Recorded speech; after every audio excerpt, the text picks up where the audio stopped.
வணக்கம், நான் Hema Subramanian. Welcome to home cooking Tamil. பொதுவாக தோசைனால நம்ம எல்லாருக்குமே ரொம்ப பிடிச்ச ஒரு டிஃபின். ஆனால் இன்றைக்கி நம்ம மதுரை ஸ்டைல் கறி தோசை எப்படி செய்கிறதுன்னு பார்க்க போகிறோம். இது கம்ப்ளீட்டாக ஒரு மதுரை ஸ்பெஷலுங்க. இது நம்ம வீட்லேயே எப்படி செய்கிறதுன்னு பார்க்கலாம்.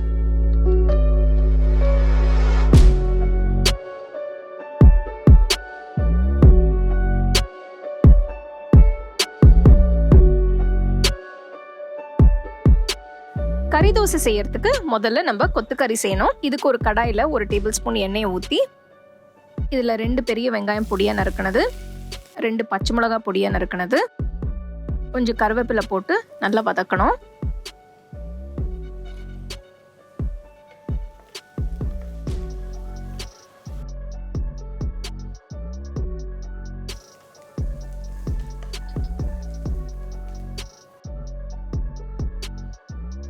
வெங்காயம் நல்ல பொன்னிறமான பிறகு இதில் 1 டீஸ்பூன் இஞ்சி பூண்டு பேஸ்ட் போட்டு நல்லா மிக்ஸ் பண்ணணும்.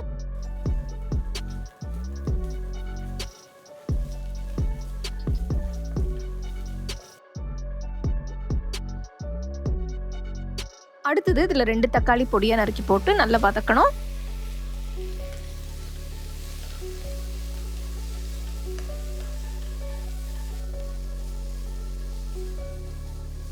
தக்காளி நல்லா வதங்கின பிறகு இதில் 1 டீஸ்பூன் கல்லுப்பு போடணும்.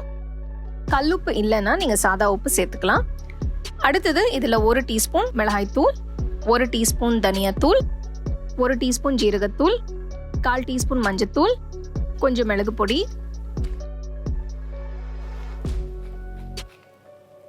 இதெல்லாம் போட்ட பிறகு நல்லா மிக்ஸ் பண்ணிட்டு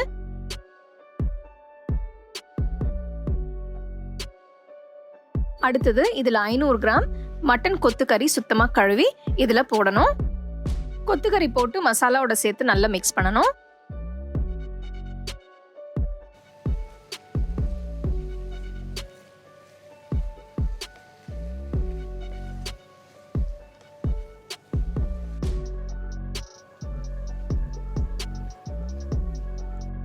ஒரு 5 நிமிஷம் நல்லா வதங்கின பிறகு இதில் கொஞ்சம் தண்ணி ஊற்றி கடாயை மூடி ஒரு 20 நிமிஷம் வேக வைக்கணும்.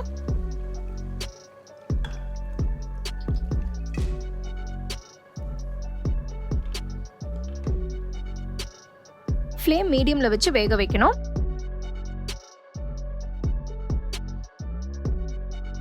இருபது நிமிஷம் கழிச்சு பார்த்தோம்னா கொத்து அருமையா வெந்திருக்கு.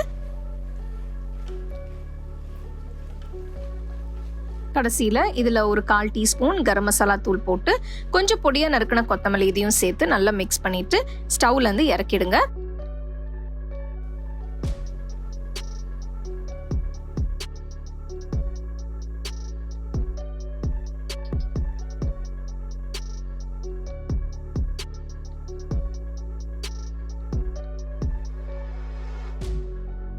அடுத்து கறி தோசை செய்யறதுக்கு 2 முட்டை உடைச்சு ஒரு பவுல்ல போட்டு நல்லா அடிச்சு வச்சிடுங்க.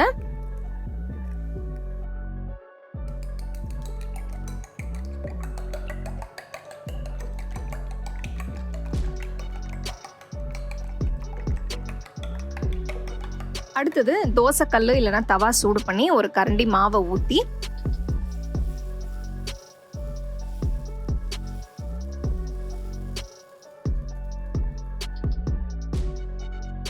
தோசை சுற்றி கொஞ்சம் எண்ணெயை ஊற்றிட்டு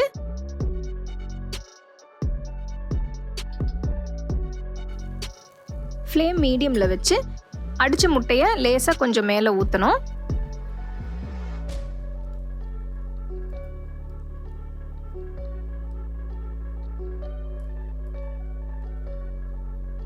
அடுத்து ஒரு கரண்டி கொத்துக்கறி எடுத்து தோசை மேலே வச்சு லேசாக ஸ்ப்ரெட் பண்ணணும்.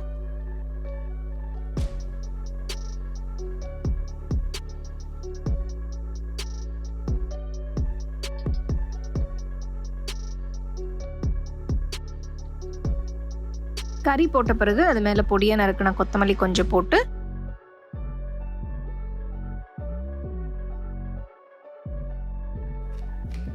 கரண்டி வச்சு லேசா அமுக்குனீங்கன்னா அது தோசை மேலே நல்லா ஒட்டிக்கும்.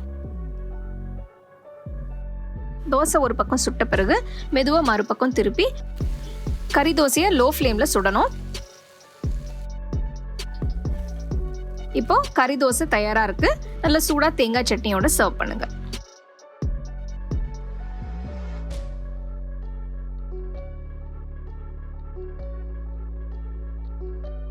அருமையான மதுரை ஸ்டைல் கறி தோசை எப்படி செய்கிறதுன்னு பார்த்தோம். இந்த தோசை நீங்கள் தேங்காய் சட்னி வச்சு தொட்டு சாப்பிட்லாம், இல்லைனா அப்படியே கூட சாப்பிட்லாம். ரொம்ப டேஸ்ட்டாக இருக்கும். நீங்கள் கறி வாங்கும் போது நல்லா ஃப்ரெஷ்ஷாக வாங்கி இந்த தோசை செஞ்சிங்கன்னா வீட்டில் எல்லாருமே ரொம்ப பிரியமாக சாப்பிடுவாங்க. You can get a copy of our first edition of the home cooking book on 21 frames.